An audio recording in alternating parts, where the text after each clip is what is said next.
And then, you know that mold is at an all-time high today, which is the I one did thing not. I am allergic to. Yeah, Okay. Pollen is down, mold is up. mold is up. You know, I know that as a matter of fact, because I was watching CBS this morning. They There have you the go. little streaming, now that I think about it. Learn something new every day. Indeed. See you, Chris? I'm gonna just snap it once. Good? Yep. Coming around. Don? Yeah. Got it on both? Okay, so we need to clear the background? Good, Don? Yes. No problem. Just do what you need to do.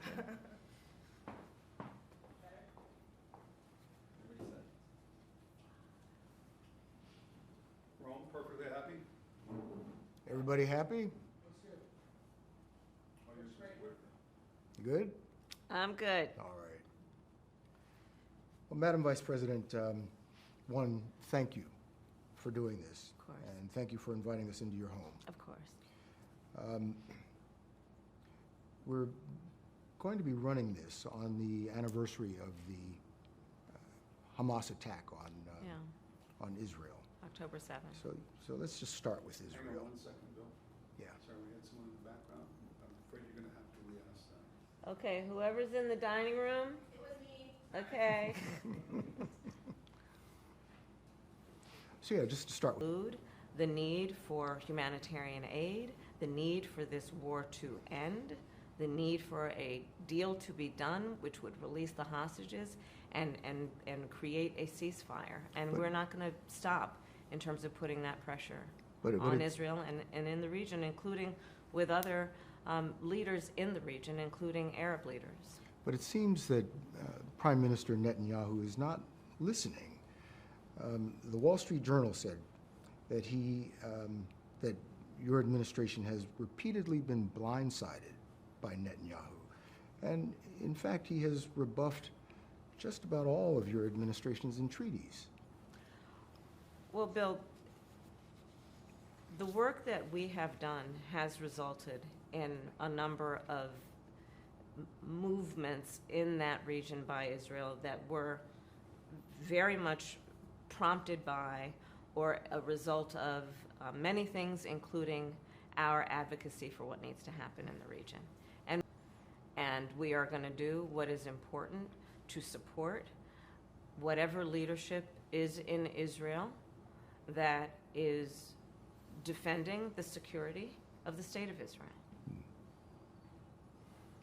Let's shift gears here. Most basic of questions. Why do you want to be President of the United States? There are many reasons, but probably first and foremost, I truly believe in the promise of America. I do. And I love the American people. You know, we are a people who have ambition and aspirations and dreams and optimism and hope. If you look at the character of who we are and how we have achieved the strength that we have achieved, I believe in large part it is because of our character and our belief in the promise of America. And I'm running for president because I want to do everything that is possible to create an opportunity for people to achieve those goals, those ambitions, and those dreams. And that is why you will hear me talk about my plan for an opportunity economy, to invest in what we can do, not only to bring the cost of living and prices down for folks, because even though we've achieved a lot of success, prices are still too high. You know it, I know it. But what we can do to invest in the innovation that is happening in startups and our small businesses, what we can do to invest in the industries of the future, what we can do to maintain America's strength in the global context. But that's why you want to run. That's why you want to be That's why I'm president. running. That and some other reasons. But you're asking the American people to make you the most powerful person on the planet. Why do you deserve the American people's votes? Well, first of all, I have a career and a history of being very clear that I think of my role of leadership, and in particular now for the last 4 years as vice president and moving forward as president, if the voters will have me, as being a leader on behalf of all Americans. As you know, I spent the majority of my career as a prosecutor. And I'm going to tell you, I never asked a victim of crime, a witness, whether they were a Democrat, are you Republican, are you an independent? The only thing I ever asked folks is, are you okay? And I believe that America deserves a leader who works on behalf of all Americans and understands the importance of knowing that the vast majority of us have so much more in common than what separates us. And my career and my work has always been about being grounded in common sense approaches to getting things done. And when it comes to what we need to do as it relates to national security, we just had that conversation. That includes understanding and respecting the power and the strength of the United States of America and our then responsibility to be a global leader, to nurture and strengthen our alliances around the world, to respect the U.S. military and its most noble mission, to do the work of appreciating alliances, be it NATO or others, to do the work of pursuing diplomacy when it is in the best interest of our national security and prosperity. And my experiences tell me not only that those must be priorities of the United States of America and the President of the United States of America and the Commander-in-Chief of the United States of America, but also all of those experiences tell me that the American people in this election have a clear choice. Because on the other side of the equation, we are looking at the former president, Donald Trump, who has shown himself to be, when he was a commander-in-chief, someone who gave away America's standing in terms of our principles of standing up to dictators and autocrats. You see how he compliments Putin even today. Someone who was prepared to walk away from our alliances. NATO is the strongest military alliance the world has ever known. We have seen someone in Donald Trump who openly criticizes the United States military, men and women, who are prepared to, at great sacrifice, serve our country and defend the principles upon which we were founded. He calls them suckers and losers. But Madam Vice President, And solutions, building consensus. And that is why I have taken the positions that I take. Not dispensing with my values, but understanding we have to, a real leader has to find consensus. So for example, on the issue of fracking, I've been very clear since 2020. I will not end fracking. I did not as vice president. In fact, as vice president of the United States, I cast the decisive vote. I broke the tie in Congress that now allows more leases for fracking.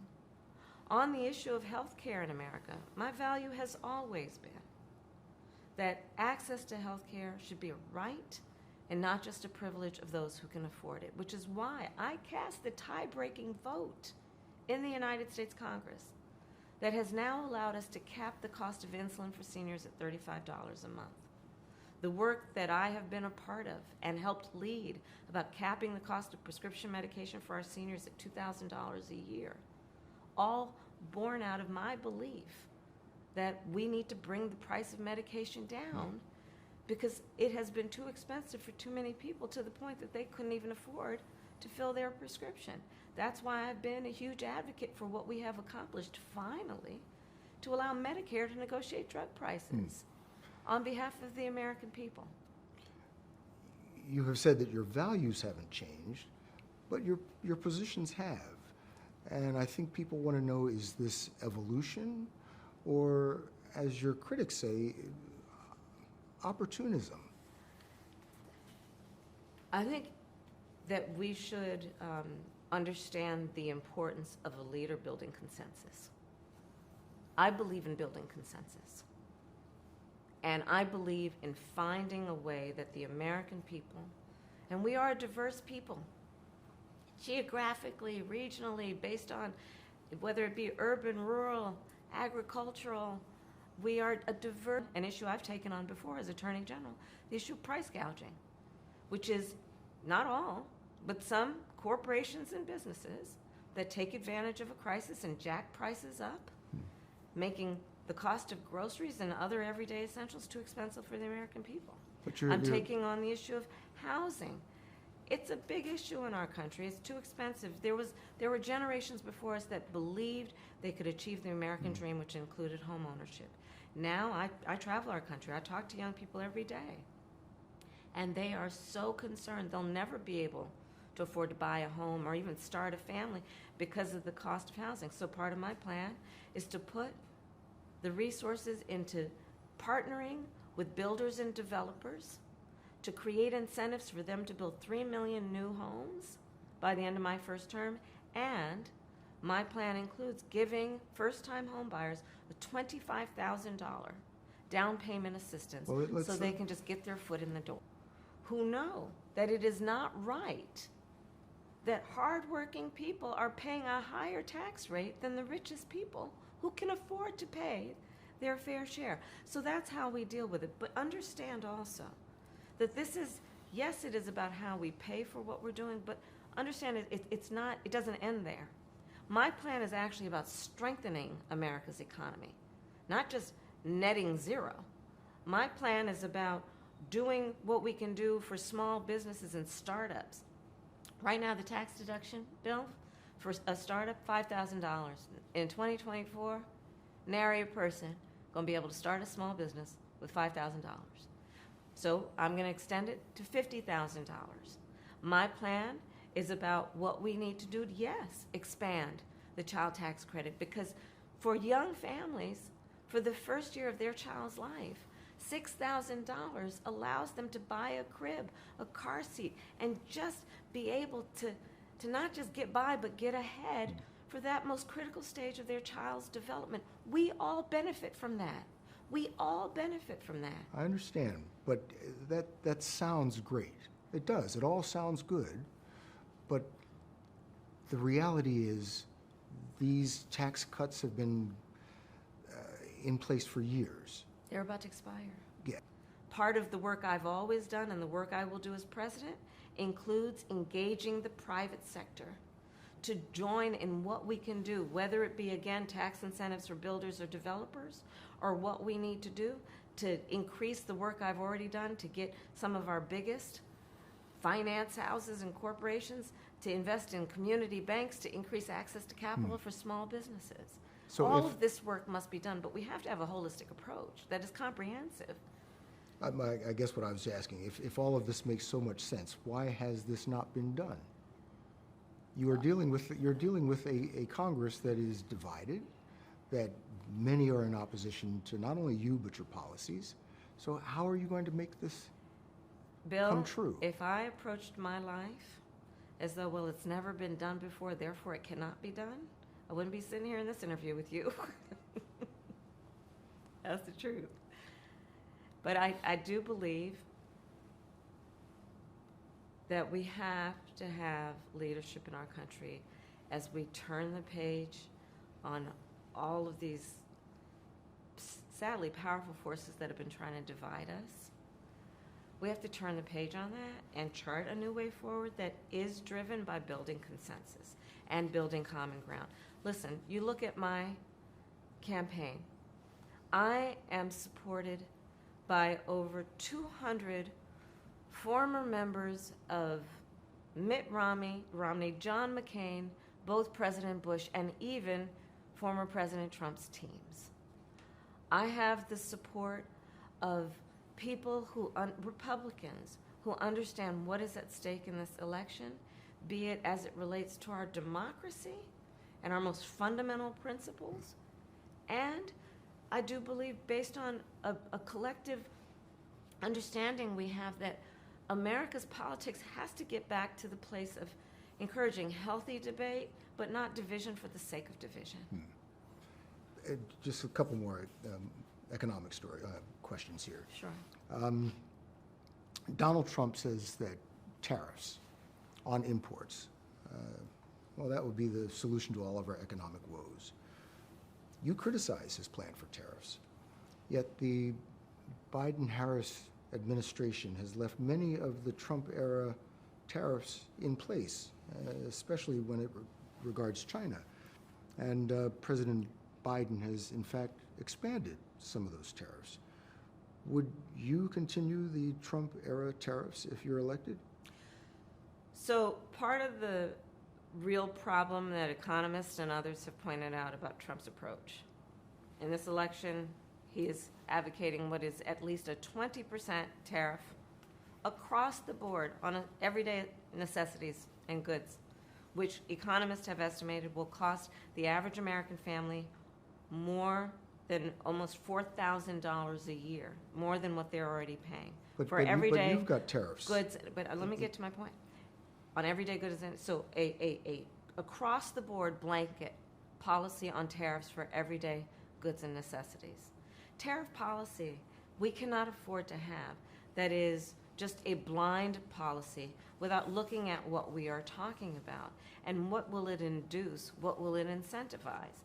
On the point about China, look, America has to win the competition for the 21st century as it relates to China. And we need to have policy that includes investing in America, investing in American workers, investing in American manufacturing, investing in American supply chain. And that is, I believe, smart and important policy, not only for the sake of our security, but also our prosperity. So let's move on to... With these incredible men and women who are working around the clock, because again, they don't have the resources they need. We need an act of Congress who carries the purse to do it. Donald Trump told them don't act. I talked with the Border Patrol agents, some of the leaders. Part of the issue that they identified is we need more asylum judges. We need more processing of people who are coming to our border, and the resources aren't there. You know how those resources, commensurate with the need, get dedicated? Congress has to act. But I guess my question is, it's a pretty simple one. If this is the right answer now, what you tried to do with the bipartisan bill... And what we tried to do on day one, Bill, and what we tried to do on day one, when we came in, first order of business before we did the Inflation Reduction Act, before we did, successfully, by the way, without one Republican vote, before we did the bipartisan infrastructure bill, before we passed the first meaningful piece of legislation to deal with gun violence in America in 30 years, the first thing we did was to offer a comprehensive solution to create a pathway for citizenship and for people to earn it, and to deal with what we need to do to put more resources to ensure that we are able to heighten our level of security at the border. So we do need to move on because our time is short, but I'm trying to understand how it is that with this emphasis on the border, the numbers of crossings quadrupled under the first 3 years of the Biden-Harris administration. How did that happen? There are a variety of factors that relate to what we have seen globally and what we are not immune from at our own border in terms of what we have seen in terms of surge of immigration and irregular migration. And there are solutions at hand, but we've got to have leaders who are solution-oriented, which we've been and are, and I am going forward, instead of leaders who want to make it a problem they can run on. It's talking about that person you're mentioning right now. How do you explain that? So let's just break down what you just talked about and talk about it in the context of the words that Donald Trump has spoken and the actions he has taken and whether that is reflective of who we are as Americans, knowing we have so much more in common than what separates us. We have a former president who wants to be president again, who has a bouquet of microphones in front of him, who has said the most vile lies about a group of legal immigrants in Springfield, Ohio. And if I may, Bill, let me just say something. You know, from the time I was a prosecutor to attorney general to now vice president, I learned very early in my career, when the voters bestow on you the authority to have these positions, you must be very thoughtful about how you use that microphone in front of you. And, you know, when I was attorney general, the words I spoke could move markets.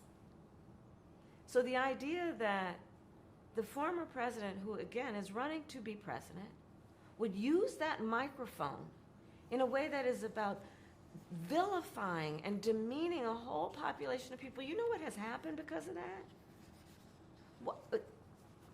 One day when this happened was a school day, picture day for an elementary school. Picture day. You know what picture day is for our children? They get excited the night before. We put out the clothes they're going to wear. They go to school making sure their faces are clean and their hair is done. And they go to school for picture day. And you know what happened to these children? They had to evacuate that day because of the fear of the threats that were being issued in Springfield because of the words of Donald Trump. So I say that I'm glad you are pointing these comments out that he has made that have resulted in a response by most reasonable people to say it's just wrong. It's just wrong. So you have said you want to be the president of all. And I have traveled around our country, and I've met with people of every background and walk of life, including people who have supported Donald Trump in the past, who say to me they're ready to turn the page, they're exhausted with what he has been doing and that approach, and they want to chart a new way forward for our country. So was democracy best served by President Biden stepping down and basically handing you a nomination? You didn't have to go through a primary process. You didn't have to fight off other contenders. That's not really the way our system was intended to work. So President Biden made a decision that I think history is going to show is rare among leaders, which was to put country before self. Excuse me. And I am proud to have earned the support of the vast majority of delegates and to have been elected the Democratic nominee to be Vice President of the United States. I am honored to have received the support and endorsement of over 200 Republicans who served in the last 3 Republican presidential administrations. I am proud to have earned the support of leaders of our national security community. I am proud to have received the endorsement of leaders around this country from every background and walk of life to fight in this election over the next month for our democracy and the principles upon which it stands. What is at stake in this election?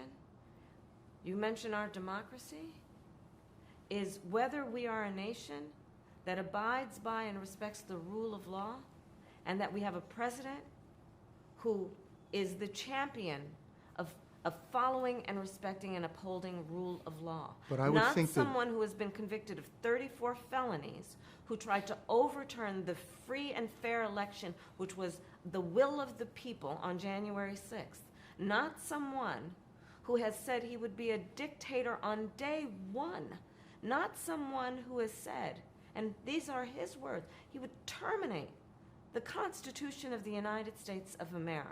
But I think this truncated process is why people think or say, they don't really know who you are. Well, Bill, there's no question. Look, I've been in this race for 70 days, and there is work to be done. It is, without any question, a short period of time.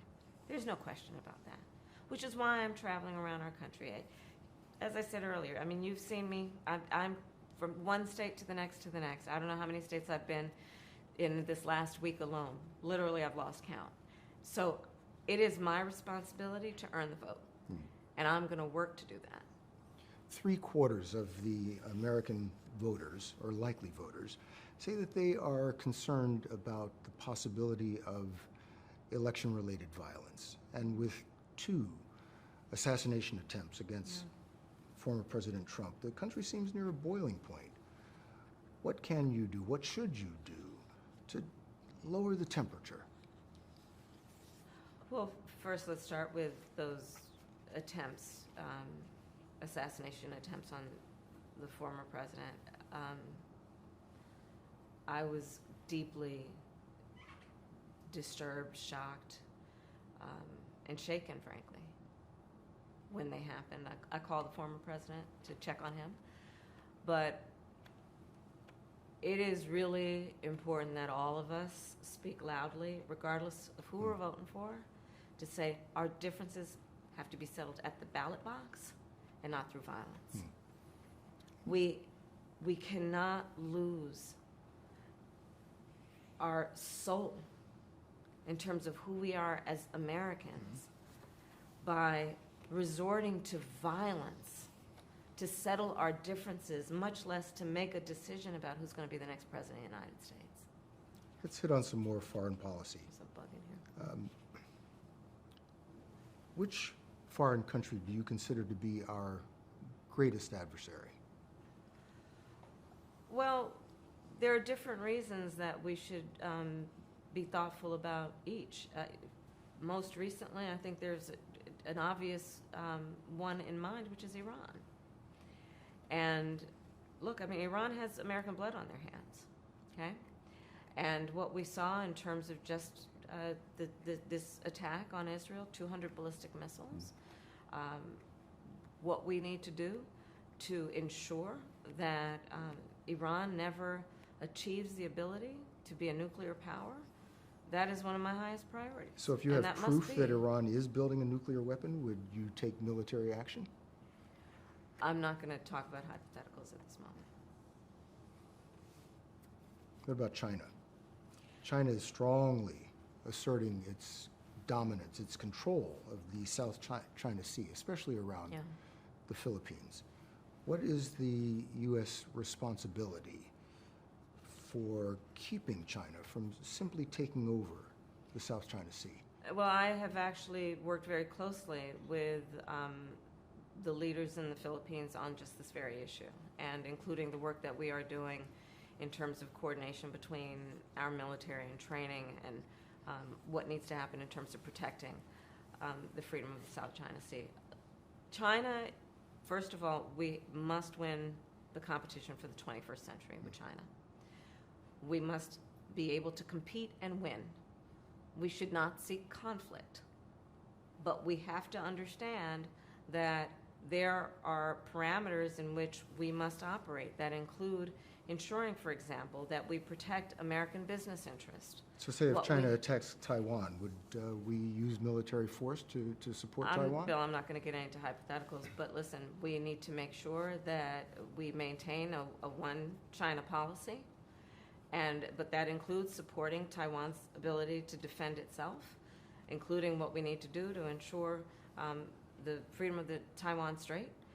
But on the issue of China, we also, again, we cannot afford to have foreign policy that is myopic. We must be able to also, as it relates to China, continue to do the work that we have begun to deal with the flow of fentanyl coming into the United States. That's a real issue. Again, you talk to families around our country who I on a constant, sadly, regular basis, meet parents and family members of people who have died from fentanyl, young people who have died from fentanyl. Are we going to stop trying to stem the flow of fentanyl? And we have to deal with that and understand China's role in that and our ability to work with China to stop that flow, which we have begun to do and I'm going to continue to do. We need to make sure we have open lines of communication with China, in particular, military to military. So these issues are all, they're multifaceted. So what about Russia and Ukraine? What does the end of the war? You have said that the country is exhausted Yes. with the rhetoric and the finger pointing. How about you? Are you exhausted? I'll be exhausted on November 6th. Not now. Not now. Too much to do. Too much to do. Madam Vice President, thank you very much. Thank you. Thank you, Bill. Good to be with you. Oh, can we just get just a little bit of a question, please, so I can get it over the shoulder shot? Yeah. 1 second, just a second. Okay, thank you. You need me talking? Yes, sir. Well, we were talking about how you're going to pay for it, and I mean, I truly do mean it. Your plans are logical, make logical sense. The way Washington works is not logical. So how are you going to convince a divided Congress that what you say, your plans, are something that they should all agree to and provide to the American people when they've shown no inclination to do that up to this point? Is that what you needed? Yes, sir. Yes, ma'am. 30 seconds of silence, please, for Rutan.